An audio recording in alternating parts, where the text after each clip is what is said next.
말씀과 함께 41쪽을 제가 읽도록 하겠습니다. 유대인의 행정, 정치, 종교권을 쥐고 있는 사내들인 의회를 구성하는 각 세력들이 예수님과 논쟁을 벌입니다. 먼저는 로마의 통치 세력에 협력하여 기득권을 유지하고 있었던 사두개인들입니다. 사두개인은 부활, 영생, 영적 존재를 믿지 않았기에 부활 문제로 논쟁하려 합니다. 예수님은 부활이란 이생의 모든 관계를 초월하고 육체의 한계를 변화시키는 것임을 알게 하심으로 그들의 지식이 부족함을 드러내십니다. 또한 바리새인들은 가장 큰 계명에 관한 질문을 통해 논쟁하려고 합니다.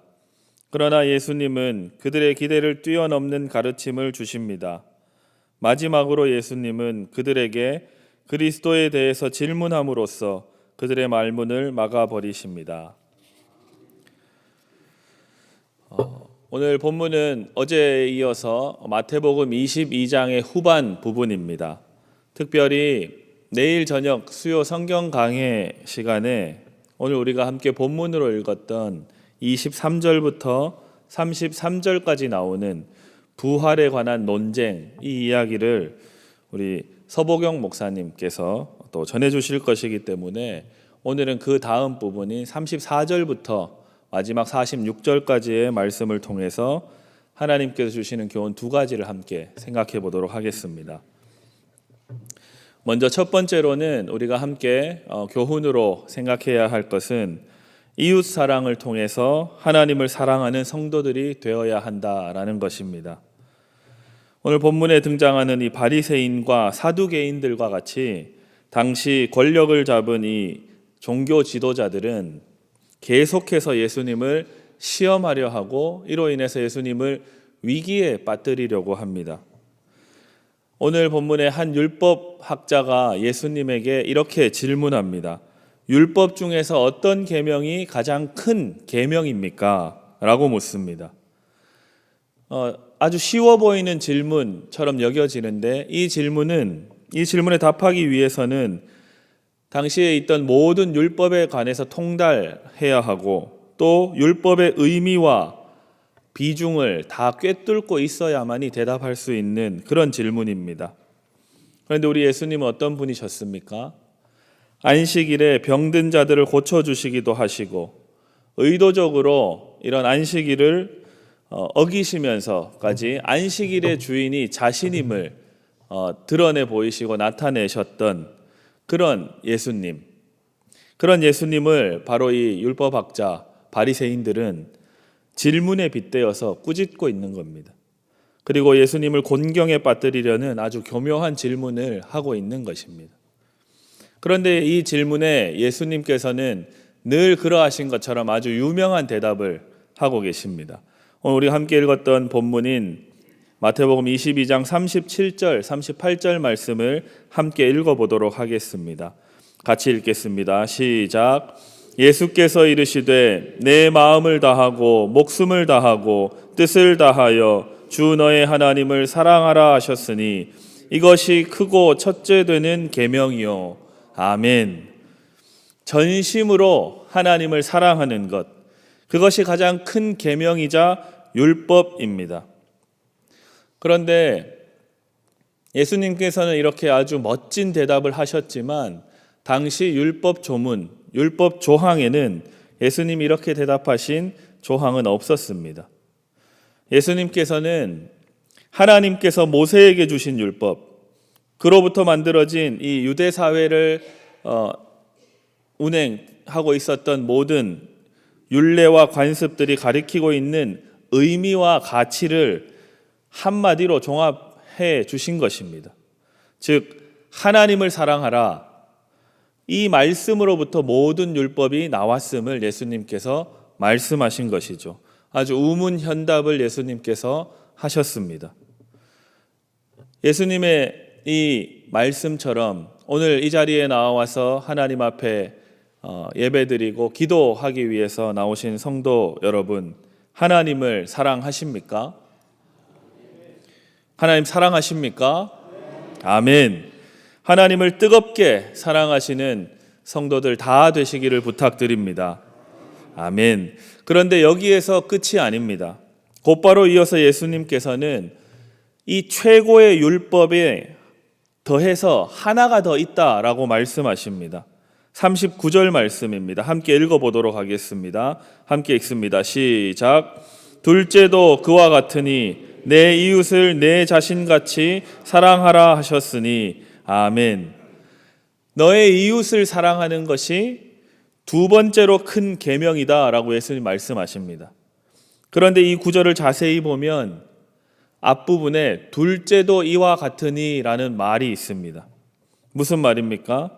하나님을 사랑하라는 이 율법의 최고의 가치, 하나님을 사랑하는 것에서부터 비롯된 모든 율법들과 동등한 가치와 동등한 힘을 갖고 있는 것이 바로 이웃을 사랑하라라는 계명이라는 것입니다. 이웃을 사랑하는 것이 바로 하나님을 사랑하는 것과 똑같은 율법의 최고의 가치라고 말씀하고 계시는 것입니다. 다시 말하자면 눈에 보이지 않는 하나님을 사랑하는 것이 바로 우리의 이웃을 전심으로 마음과 뜻과 힘을 다해서 사랑하는 것을 통해서 하나님을 사랑하는 것이 된다라고 말씀하신 것입니다. 우리는 말로는 하나님을 사랑할 수 없습니다. 하나님을 사랑한다는 고백만으로는 부족합니다. 오직 이웃을 사랑하는 것으로 하나님을 내가 얼마나 사랑하는지를 증명할 수 있는 것입니다. 그러면 이웃이 누구입니까? 하나님께서 동역자로 주신 내 옆에 앉아 있는 성도들입니다. 믿으십니까? 뿐만 아니라 내 삶의 자리에서 내 인생의 여정에서 만나게 되는 모든 사람들, 직장 동료일 수도 있고 학창시절의 친구일 수도 있고 오늘 하루 살면서 내가 만나게 되는 그 사람들이 바로 하나님께서 우리에게 주신 이웃입니다. 이웃 사랑으로 하나님을 사랑하시는 성도들 다 되시기를 부탁드립니다. 아멘. 두 번째 생각해 보겠습니다. 두 번째는 예수님을 믿음으로 말미암아 우리 삶에 찾아오는 모든 고난과 슬픔을 이기는 성도들 되어야 한다라는 것입니다. 유대인들은 마음속에 존경하고 위대하다라고 생각하는 조상들이 몇 명 있습니다. 그 가운데 아마 다윗은 아마 그 중에 첫 번째로 여겨질 그런 믿음의 조상입니다. 그런데 당시 유대인들은 그 마음에 메시아를 기다리고 있었는데 그 메시아를 어떻게 생각했냐면 단지 다윗의 후손으로 우리를 다윗 시절처럼 다윗 왕국의 때처럼 다스려줄 그런 사람이 바로 메시아라고 생각하고 있었습니다. 왜 이렇게 생각했었냐면 당시 유대인들이 보았던 성경이 구약 성경인데 구약의 수많은 예언자들이 예언하고 있는 메시아가 바로 다윗의 후손으로 온다라는 예언이 여러 곳에서 기록되어 있었기 때문입니다. 이러한 생각을 예수님께서는 아셨습니다. 그래서 예수님께서는 바리새인들과 지도자들에게 이 두 가지 의미를 가지고 거꾸로 되묻고 계신 것입니다. 너희는 메시아가 그리스도가 누구라고 하느냐라고 물으시는 거죠.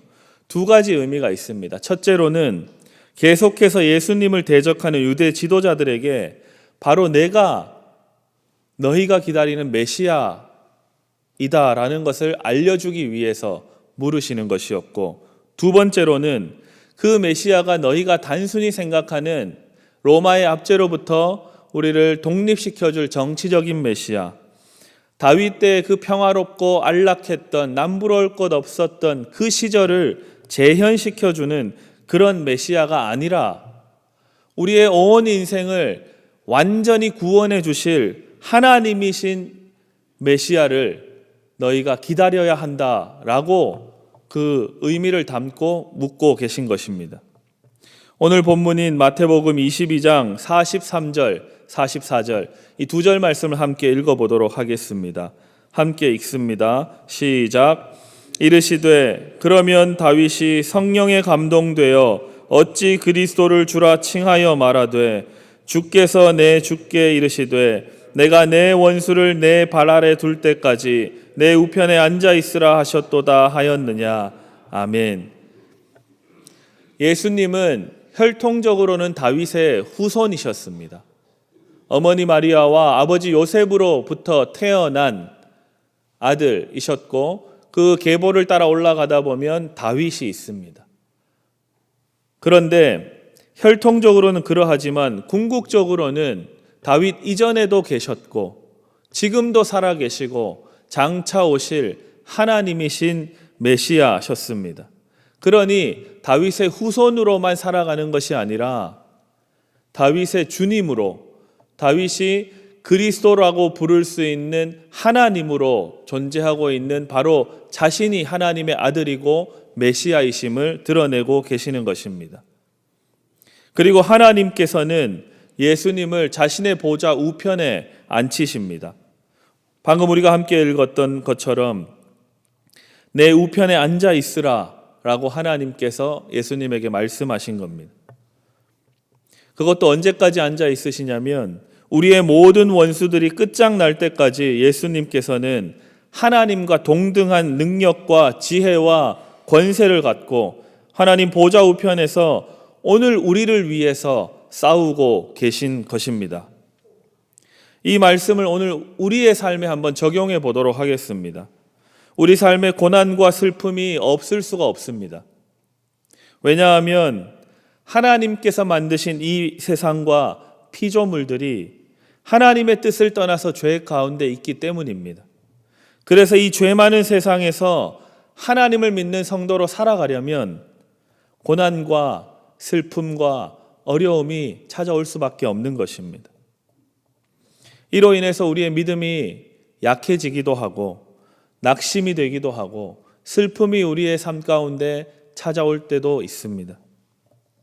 그래서 우리는 세상의 위로와 눈에 보이는 어떠한 위로와 만족과 이 슬픔을 치유해 줄 무엇을 쾌락을 쫓기도 합니다.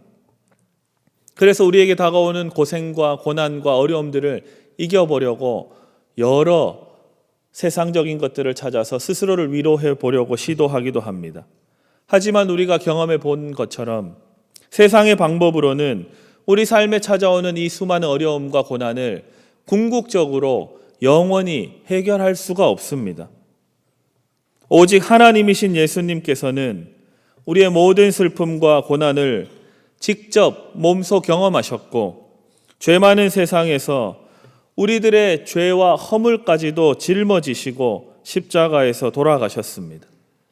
그래서 우리는 이 예수를 주로 고백하며 구원을 얻게 되는 것입니다. 그런데 우리가 구원 얻은 백성으로, 구원 얻은 사람으로, 성도로 살아가지만 오늘을 살아가는 우리의 인생에는 또 어려움들이, 또 슬픔이, 고생이, 고통이 찾아옵니다. 계속해서 우리 인생에 이러한 슬픔이 찾아옵니다. 그래서 때때로는 예수님의 십자가의 능력보다는 우리 인생에 다가오는 어려움과 고난이 더 커 보일 때가 많이 있습니다. 하지만 우리가 주를 믿는다라고 고백하는 것은 지금도 살아계신 예수님을 내 삶의 주인으로 믿는 것입니다. 다시 말하자면 죄와 사망의 권세를 2000년 전에 그 십자가에서 단 한 번만 이기신 것이 아니라 부활하셔서 완전히 이기셨을 뿐 아니라 오늘 지금 이 순간에도 예수님께서는 살아계셔서 날마다 우리의 죄와 허물을, 우리의 고난과 슬픔을 대항하셔서 이기셨습니다. 그 예수를 우리는 주님으로, 그리스도로 고백하며 믿고 있는 것입니다. 이것이 바로 우리가 믿는 예수님, 우리가 믿는 십자가 부활 신앙입니다. 믿으십니까? 아멘. 삶의 고난과 슬픔과 어려움이 찾아올 때면 세상적인 방법으로 눈길을 돌리지 마시고 오직 우리를 대신해서 고난당하신 이 예수님을 마음에 생각하시는 성도들 다 되시기를 부탁드립니다. 오늘 말씀처럼 다윗이 아무리 위대해도, 다윗의 시대가 아무리 평화와 행복과 번영이 가득했다고 해서 그 좋았던 시절이 다시 온다면 우리의 문제가 다 해결되는 것이 아님을 알아야 합니다. 우리의 인생에도 인생을 돌아보면 좋았던 시절이 있습니다. 그때만 같았더라면 하고 마음에 꿈꾸는 어려움이 우리에게 찾아올 때가 있습니다. 그때는 참 좋았는데. 하지만 그 시절이 온다고 해서 우리의 문제가 해결되는 것이 아님을 깨달아야 됩니다. 어떻게 해결됩니까? 오직 우리의 모든 고통과 슬픔을 다 아시는 하나님께서 우리와 지금도 함께 하시는구나. 이 진리를 믿을 때 우리는 하나님과 함께 하는 것이고, 또 예수님께서는 살아계셔서 바로 오늘 지금 이 순간 현재 우리의 원수된 것을 위해서 하나님 보좌 우편에서 우리를 위해서 싸우고 계시는구나 라는 것을 믿을 때 우리의 삶에 구원이 있는 것입니다. 이 사실이 중요한 것입니다. 하나님이신 예수님을 믿음으로 말미암아 우리의 모든 원수된 것과 슬픔과 고난과 고통을 넉넉히 이기시며 살아가는 성도들 다 되시기를 부탁드립니다. 아멘. 우리 오늘 말씀의 교훈을 생각하면서 함께 기도하도록 하겠습니다. 첫 번째로는 오늘 하루를 살아가면서 만나게 되는 모든 이웃들을 하나님의 마음으로 사랑하는, 하나님을 사랑하는 성도 되게 하여 주옵소서 기도해 주시고, 두 번째로는 오직 우리의 원수된 것들과 대신 싸워주시는 예수님을 믿음으로 우리 인생에 찾아오는 고난과 슬픔을 이기게 하여 주옵소서 기도해 주시고, 마지막으로 이번 한 주도 우리 신일교회 모든 공사와 또 대신방 가운데 하나님 함께 해 주십시오. 교회를 위해서 기도하도록 하겠습니다. 함께 기도하겠습니다. 주여 믿습니다. 주여.